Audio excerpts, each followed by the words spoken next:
Hola a todos y todas, y bienvenidos al Quinto Elemento, un podcast creado solo para los más curiosos. Este trabajo está formado por sus humildes servidores, Esmeralda Burgos, Sebastián Cabrera, Ricardo Díaz, Nicolás Dobkin, Ricardo Rojas y Aranza Zúñiga. Hoy hablaremos de los principales modelos que intentaron describir la ubicación de la Tierra en el universo y el comportamiento de los diversos astros. Ahondaremos en los fallos y aciertos de cada uno, además de su contexto social, histórico y geopolítico. Aristóteles fue un muy destacado filósofo, científico y politólogo. Nació en el año 384 a.C., en la ciudad griega de Estagira. Este afirmaba que el universo se constituía por dos regiones esféricas, separadas y concéntricas. La Tierra, siendo el centro del universo, era la región de los elementos, los cuales eran aire, agua, fuego y tierra. Sin embargo, él creía que la esfera lunar se encontraba en la región etérea de los cielos, cuyo único elemento sería la quinta esencia. Para Aristóteles, los movimientos de todos los astros eran perfectos, sean circulares, uniformes y perpetuos. Según este, el universo tenía fin en la esfera de las estrellas, las cuales eran fijas. El filósofo también hizo afirmaciones tales como que los cuerpos ligeros tenían que irse arriba y los pesados hacia abajo, o que todo movimiento ocurre porque existe un motor o fuerza que lo ocasiona. Dichas afirmaciones son bastante precisas considerando la época en la que fueron hechas y se podrían ver como una predecesión primitiva de las leyes de Newton. Aunque la mayor parte de estas afirmaciones son incorrectas, establecieron un canon por casi 2000 años, siendo prácticamente incuestionables y recibiendo solo pequeñas variaciones. Aristarco, quien vivió desde el 310 hasta el 230 a.C., fue un matemático griego nacido en Samos. Fue la primera persona en la que se tuvo registro en creer que la Tierra giraba en torno al Sol y no viceversa, es decir, en plantear el modelo heliocéntrico. Aristarco dedujo, a partir de las observaciones de la sombra de la Tierra sobre la Luna durante un eclipse lunar, que el Sol debería ser de un tamaño mucho mayor al de la Tierra y que estaría a una distancia inmensa. Probablemente le hizo creer que era absurdo el hecho de que un cuerpo tan grande como el Sol girara alrededor de uno mucho más pequeño como la Tierra. Es así como en su modelo colocó al Sol en el centro de todo y a la Tierra y los demás planetas a su alrededor. Planteó además que la Tierra giraba sobre su propio eje una vez por día y que terminaba de dar una vuelta al Sol cada un año. Claudio Ptolomeo fue uno de los más reconocidos astrónomos de la antigüedad, siendo además matemático y geógrafo. Su más trascendente obra fue sin lugar a dudas su Tratado de Astronomía Almagesto, que en árabe significa el más grande. Sostuvo un modelo geocéntrico, al igual que el de Aristóteles, donde las estrellas son escritas como puntos en el cielo o esferas celestes que giran alrededor de la Tierra y mantienen una cierta distancia fija entre sí, lo cual justifica que pertenezcan a una misma esfera. En este modelo, la Luna y el Sol poseen un movimiento distinto al de los planetas. Ptolomeo introdujo el concepto de excentricidad de trayectorias. Quiere decir que hay un desplazamiento del centro de la órbita respecto al centro de la Tierra. Introdujo también otra modificación que consistía en la velocidad angular de las trayectorias. Debía ser constante respecto a un punto que denominó aquante. Ptolomeo ejecutó diversas observaciones a las órbitas que permitieron dar la explicación a diferencias de tamaño y brillo que se pueden ver en el Sol y la Luna, además de cambios de velocidad en la trayectoria del primero. El astrónomo observó también que los planetas realizaban movimientos retrógrados, es decir, que volvían sobre su trayectoria formando lazos.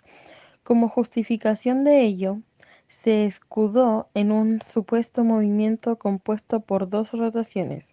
El modelo de Ptolomeo estuvo vigente por prácticamente 14 siglos. Hoy en día se considera a Claudio Ptolomeo como el creador popular de la astrología moderna. Ojo, tengan en cuenta que la astrología y la astronomía son cosas totalmente distintas. La astronomía es una ciencia propiamente dicha, el estudio del universo como tal. La astrología, por otro lado, es una pseudociencia que intenta predecir el comportamiento, rasgos de la personalidad o incluso el aspecto físico de los individuos basándose en la proporción de los astros al momento de su nacimiento. A pesar de carecer de evidencia contundente, mucha gente sigue creyendo en ella a día de hoy como una ciencia verídica y real. Claro que en los tiempos de Ptolomeo esta barrera de diferencia era muy difusa.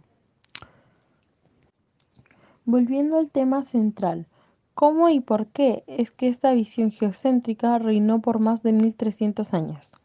Pues la explicación es lógica entendiendo el contexto histórico vivido en el transcurso de esos siglos. Imaginemos por un momento que no tenemos ninguna clase de conocimiento astronómico hoy considerado básico, y por medio de la observación simplista del universo vemos el cielo de una noche estrellada y admiramos el pasar de los días y semanas. Claramente podemos ver un patrón. El sol sale por un lado del horizonte y se esconde por el otro, iluminándonos y marcando el inicio y final del día, y al esconderse aparece la luna, brillando junto a las estrellas en el cielo nocturno. Sería totalmente ridículo considerar que la Tierra no sea el centro de todo lo que existe, ya que desde nuestro punto de vista todas las cosas en el cielo parecen girar a nuestro alrededor. También podemos ahondar el tema de la naturaleza humana. Parece ser que tenemos una tendencia a creer que siempre somos el centro de todo, los protagonistas, por así decirlo. Y cuando nos percatamos de que esta no es la realidad, nos negamos a aceptarlo y sentimos una profunda decepción. Nuestro frágil ego se ve atacado.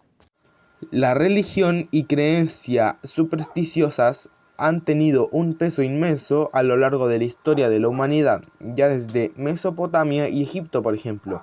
La religión era parte trascendental de las sociedades, existiendo estatutos religiosos o iglesias que poseían distintos cargos y ejercían un poder inmenso sobre sus ciudadanos, estando justo por debajo de la realeza en sus jerarquías. Nuestra especie siempre ha buscado y sigue buscando seres superiores con sabiduría y poder infinito, los cuales nos hayan creado a nosotros y todo lo existente.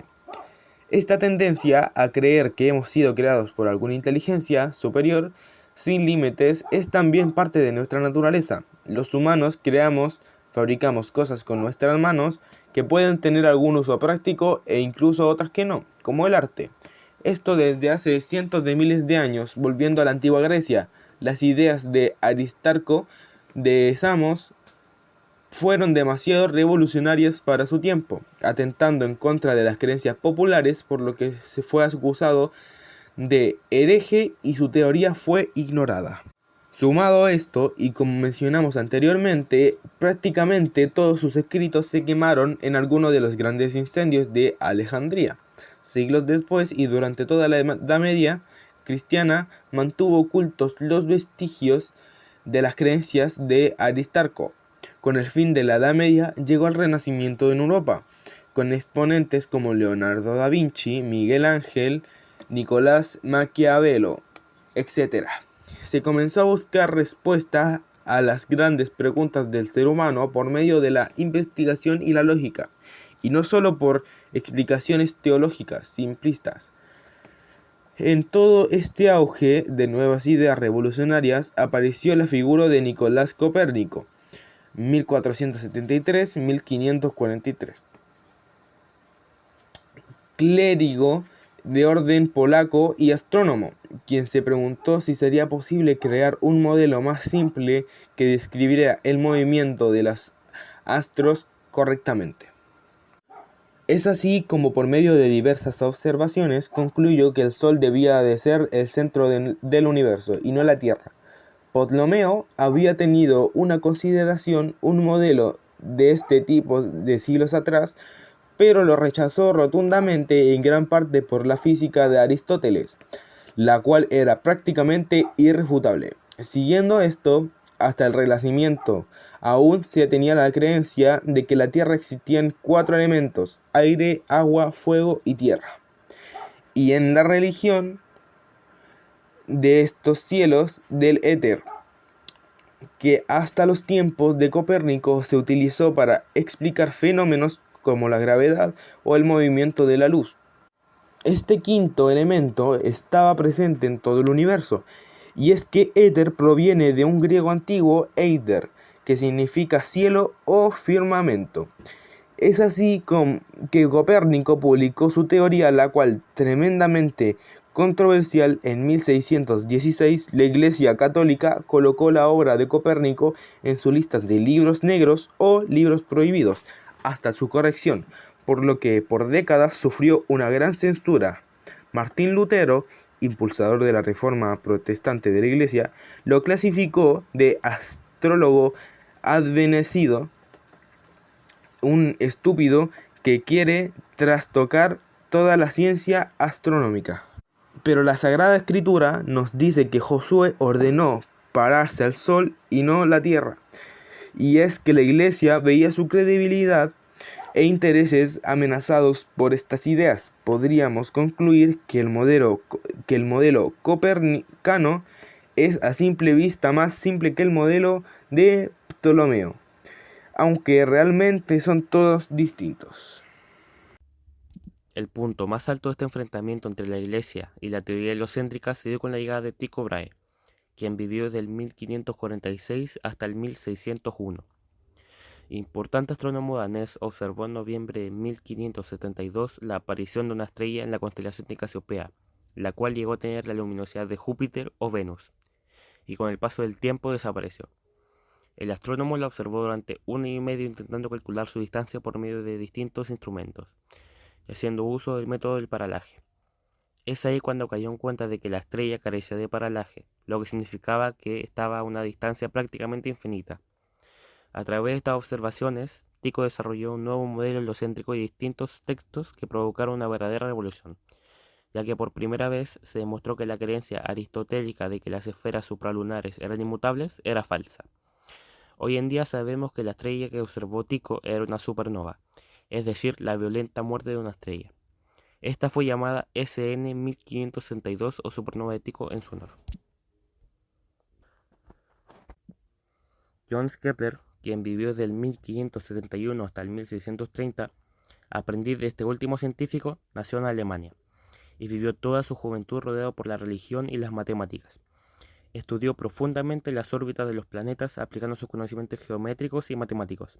Planteó sus 3 leyes del movimiento planetario y llegó a la conclusión de que las órbitas planetarias no eran circulares, sino elípticas. Galileo Galilei, quien vivió desde el 1546 hasta el 1642, científico italiano, perfeccionó totalmente el telescopio llegando a construir una lente de 30 aumentos. Con ayuda de este telescopio pudo observar las distintas fases de Venus, además de descubrir un gran número de estrellas, observar detalladamente la superficie de la Luna y sus cráteres, y descubrir las 4 lunas mayores de Júpiter, probando así que la Tierra no es el único planeta con un satélite. Y fue la primera persona en descubrir las manchas solares. Galileo publicó estos descubrimientos en su obra Diálogos sobre los 2 grandes sistemas del mundo. Poco tiempo después fue procesado por la Inquisición bajo el cargo de herejía. Entre otros, no tuvo otra opción que retractarse de su teoría bajo amenaza. Galileo quedó finalmente bajo arresto domiciliario hasta su muerte en 1642.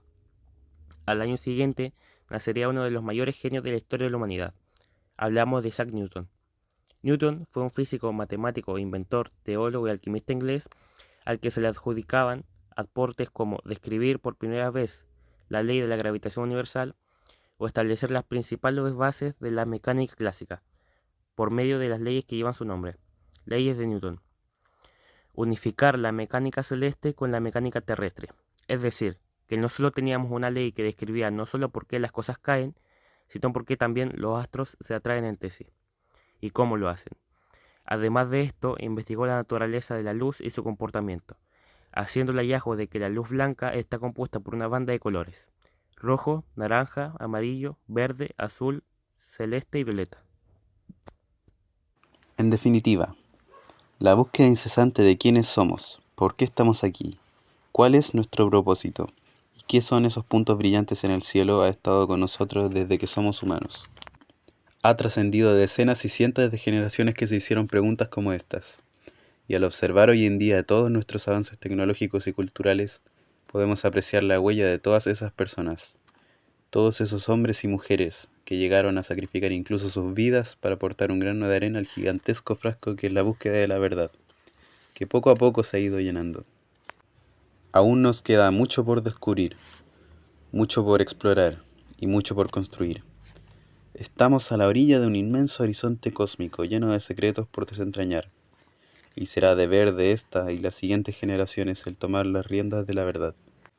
Cada científico nos entregó en forma de texto sus creencias, guiándose a veces por la creencia popular, o a veces no, como Aristarco, que a pesar de tener una teoría acertada jamás fue tomado en cuenta, y tuvieron que pasar más de 1400 años para que un valiente retomara sus ideas. Cada modelo es un reflejo de quien lo plantea y su contexto histórico.